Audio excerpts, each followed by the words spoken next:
Eh bien bonjour et bienvenue sur gunpla-france.fr pour une nouvelle vidéo. Alors nouvelle vidéo car je ne voulais absolument pas rester sur l'échec de la première vidéo que j'ai fait sous forme de test et qui a été un lamentable échec dû à un cadrage totalement catastrophique.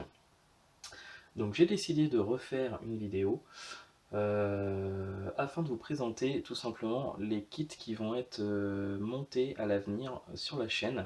Alors quand je ne sais pas, ça va prendre un petit peu de temps parce que comme je l'ai déjà expliqué dans la précédente vidéo, en ce moment je suis en train de préparer mon projet, enfin ma réalisation que je vais présenter au Gunpla Builder World Cup 2018 organisé par Bandai.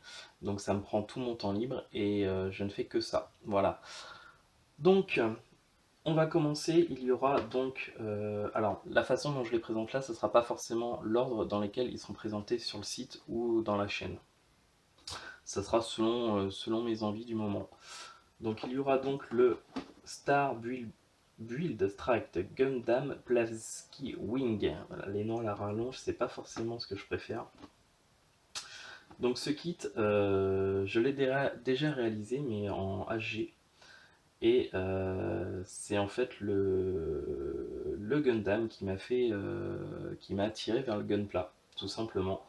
C'est celui qui est, quand je l'ai vu, j'ai adoré le style. Je trouve vraiment qu'il a un style particulier. Et je suis fan, tout simplement. C'est celui que je préfère, c'est celui que j'adore. Donc j'avais envie de me le faire également en HG, avec une petite idée de diorama en tête. Voilà, donc on verra ça. Ensuite, il y aura également le classique indémodable et éternel RX78-2 en version HG également. Alors la plupart des kits de toute façon que je vais présenter, ça sera soit du HG, soit du RG, tout simplement pour des raisons économiques, j'ai envie de dire, en sachant que pour le prix d'un HG, je peux m'offrir deux HG. Voilà. Donc c'est la version Revive, donc ça veut dire que c'est la version qui est sortie pas très longtemps. Je sais plus si la date de sortie est indiquée sur les boîtes. Tac tac tac. Enfin bref, c'est une version qui a été améliorée par rapport à la version d'origine pour remettre le kit au goût du jour. Et puis moderniser tout simplement. Et a priori, c'est vraiment. Ça en a vraiment gagné en qualité. Voilà.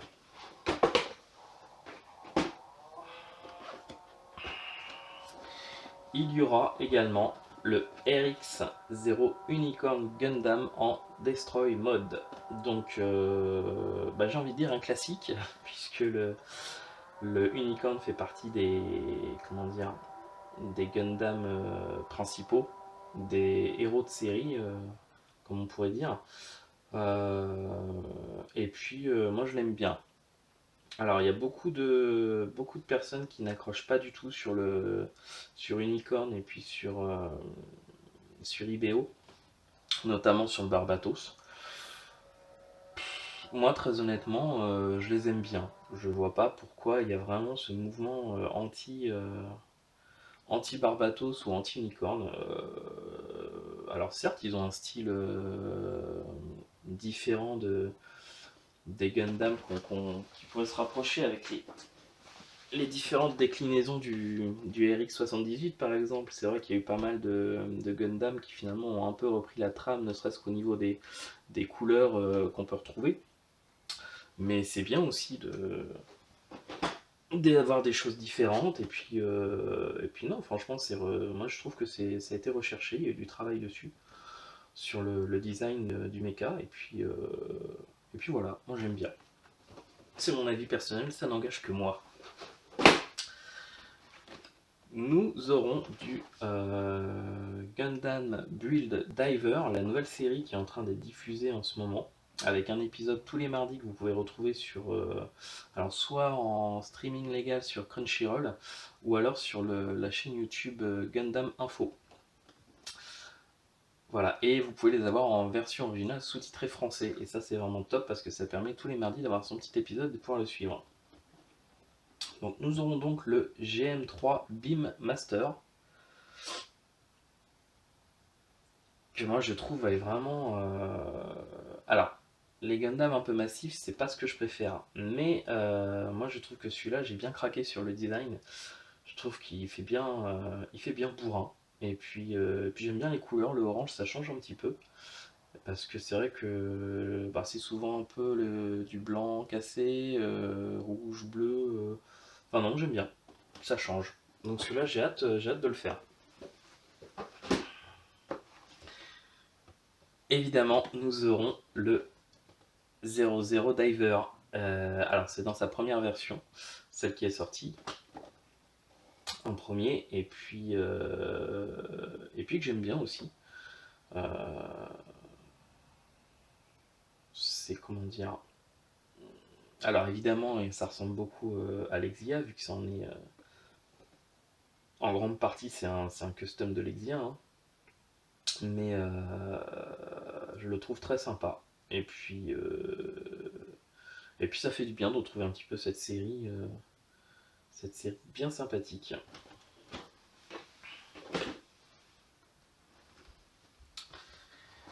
Il y aura le Strike Freedom Gundam. Alors celui-là, c'est un craquage que j'ai eu il y a quelques semaines.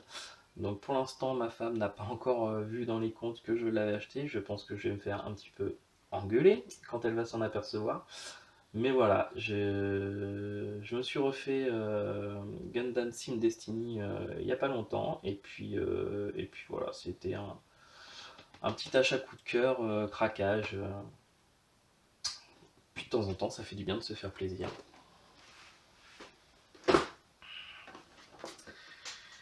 Nous aurons également un kit en RG avec l'Exia justement, qui aura en plus, en ce qui le concerne, droit à ses décalcalos.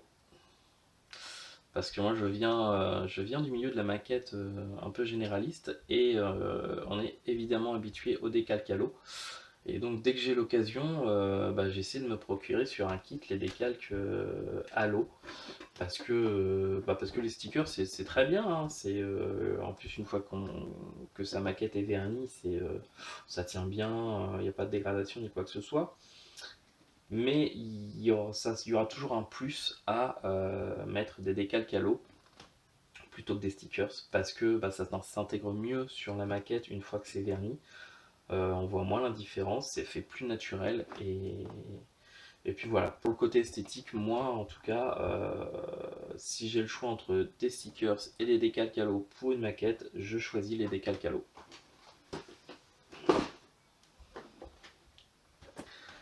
Et enfin, nous aurons le GM. Alors, celui-là, on va en profiter, on va faire un petit unboxing, histoire de. Parce que voilà, moi ça me permet de m'entraîner un peu à être derrière, j'allais dire une caméra, mais non, moi c'est plutôt un téléphone qui filme, et puis à essayer de travailler un peu ma prononciation. Pour essayer de faire des choses de qualité qui puissent être regardables.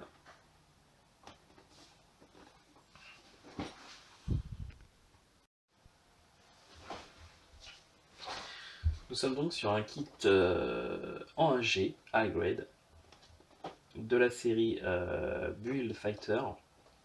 Alors celui-là, il vient en fait des petits, alors comment appeler ça, c'est pas des OAV, des petits animés, enfin des épisodes un peu bonus qu'il y a eu après Build Fighter Try, dont notamment l'épisode GM Counter Attack, alors qu'on pourrait traduire en français, si je dis pas de bêtises, par la contre-attaque des GM.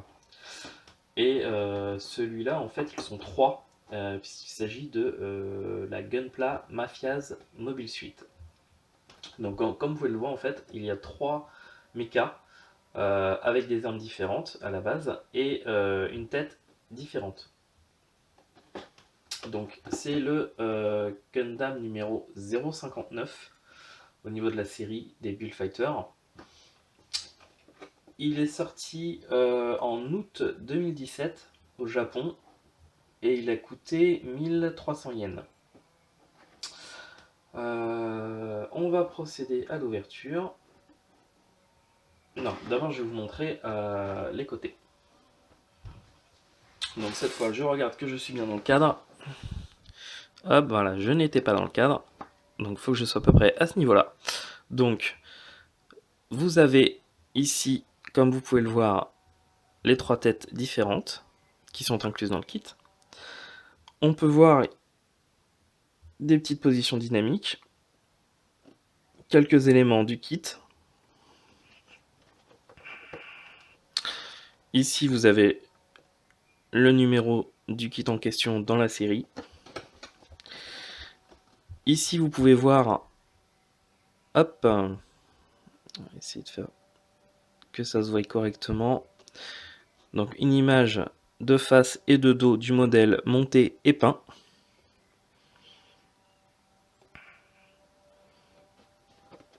Et ici, a priori, j'ai dit des bêtises, car le prix indiqué, c'est 1600 yens. Voilà. Donc on va procéder à l'ouverture de ce kit. Et à l'ouverture des sachets.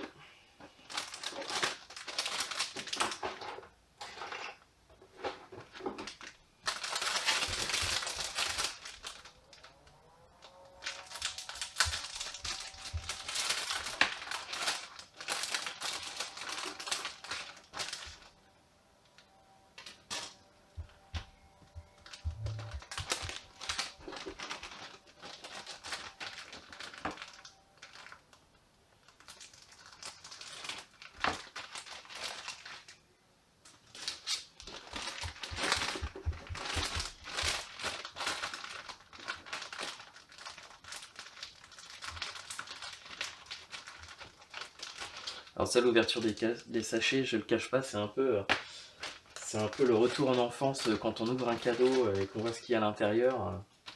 Le côté un peu excitant, on a envie de vite monter sa maquette. Enfin moi j'aime bien, ça me fait toujours un peu marrer.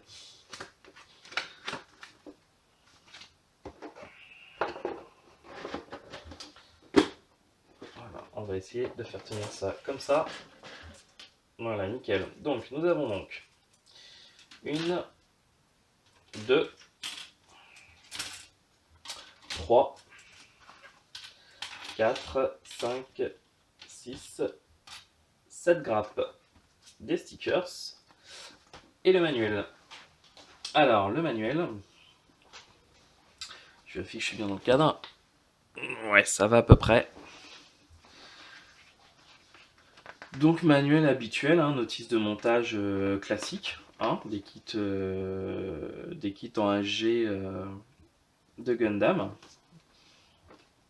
Avec ici, vous pouvez voir que ce kit, c'est un custom à la base du GM79.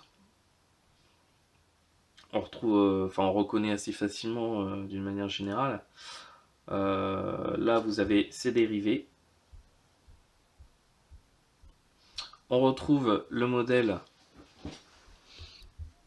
de face et de dos monté et peint, je suis pas sûr. Et peut-être juste monté. C'est peut-être juste monté, ouais. Ici, vous avez les références couleurs pour pouvoir peindre votre modèle si vous en avez envie. En sachant que c'est pas non plus... chacun fait comme il veut. Hein. Ici, vous avez les 3 têtes différentes, alors qui sont incluses dans le kit. Ça veut dire que si vous avez 3 fois ce kit, et ben, au final, vous pouvez faire les 3 modèles différents. Et vous avez finalement vos 3 modèles de la mafia des GM.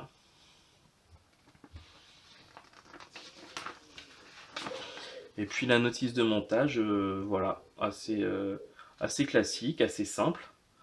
Comme souvent, de toute façon, il n'y a jamais vraiment de difficulté sur ces notices. Ici, on retrouve l'ensemble des grappes qui composent le kit. Alors, pour ceux qui ne le savent pas, lorsque vous avez comme ça sur les notices les schémas des différentes grappes et que vous avez des X, des petites croix, ça signifie en fait que ce sont des pièces qui ne seront pas utilisées pour le montage de ce kit. pouvez donc les garder pour, pour si un jour par exemple, vous cassez une pièce sur un autre kit et puis que la pièce correspond, ou alors si vous faites des montages, des customs, voilà, ça peut toujours vous servir, et puis c'est bien d'avoir des pièces de secours pour parfois d'autres kits qui sont compatibles. Voilà, je pense qu'on a fait le tour sur le mode d'emploi. Alors vous retrouverez ici un petit historique du kit, avec ici vous avez ces informations. Son nom, donc c'est RGM GM79, il mesure 18 mètres, et puis ça je pense que c'est son poids, il fait 41,2 tonnes. Voilà, bien costaud le gaillard.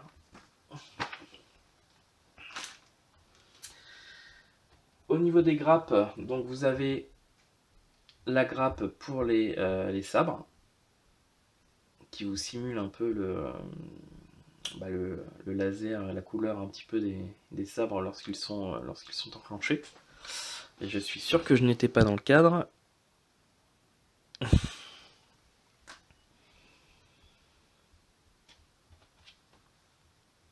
Ici, vous avez tout ce qui vous permet de relier les articulations. Évidemment, au moment de le présenter, j'ai oublié le nom. Ça, c'était prévisible.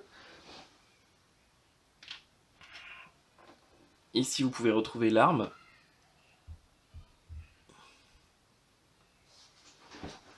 Qui est une sorte de fusil... de fusil classique qu'on retrouve beaucoup sur... si je me souviens bien, quand j'ai monté le RGM 79, l'arme est assez similaire, il me semble.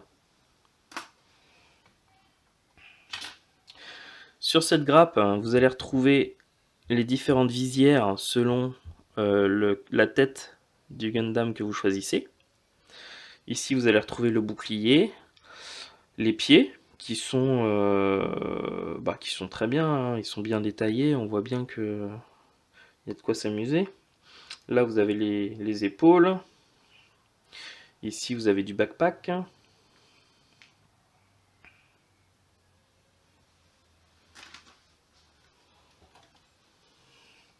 Ici, ça va surtout être des éléments un peu du squelette finalement, hein, tout ce qui est un peu caché au niveau des articulations. Vous avez les mains.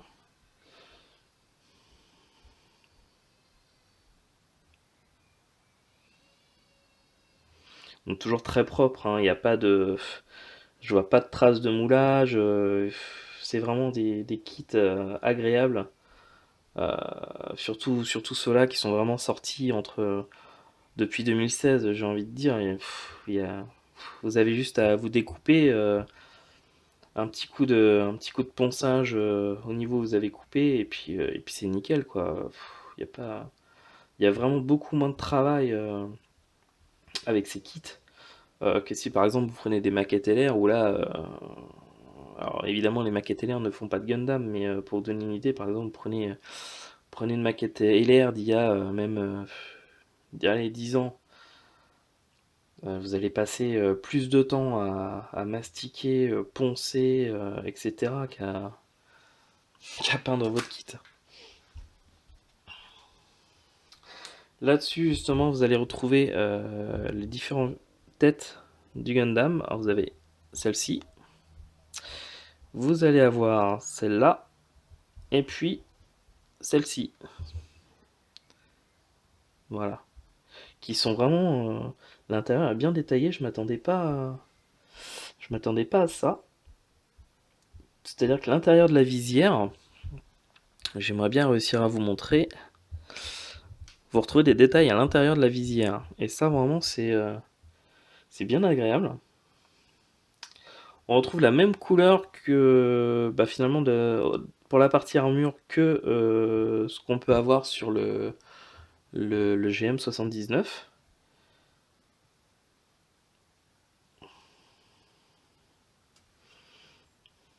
C'est vraiment nickel, hein. Très content, je suis vraiment très content de ce kit. Je vais vraiment pas avoir beaucoup de travail à faire dessus. Je vais vite pouvoir du coup... quand je vais le faire, je pourrai vite aller à la peinture, franchement c'est top, c'est ce que j'adore.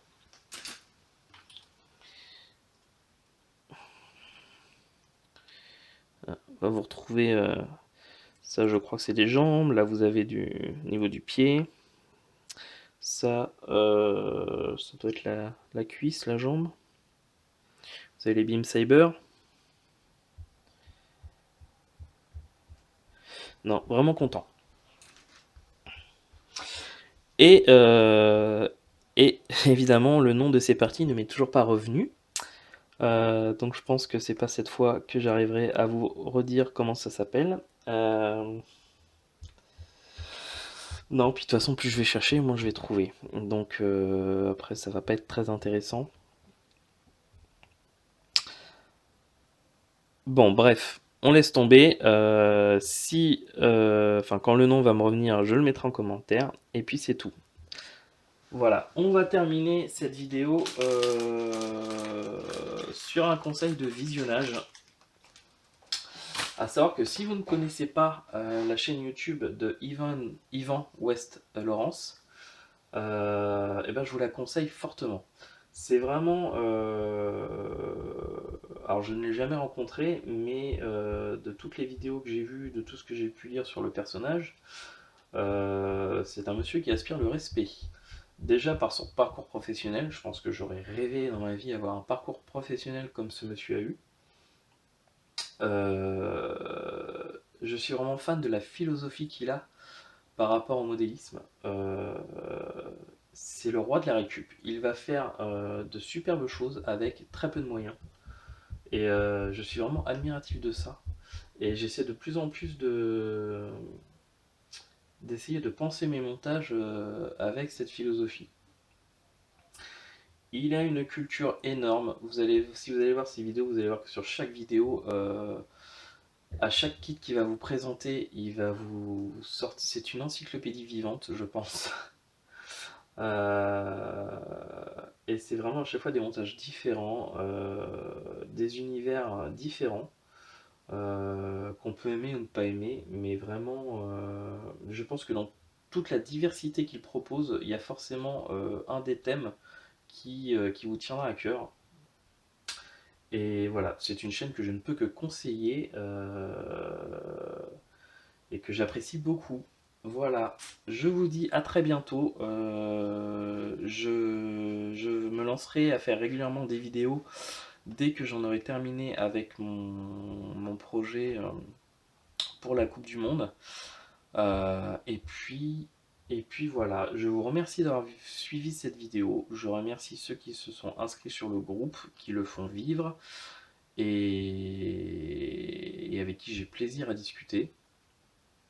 Et puis je vous dis à très bientôt. Voilà, salut salut.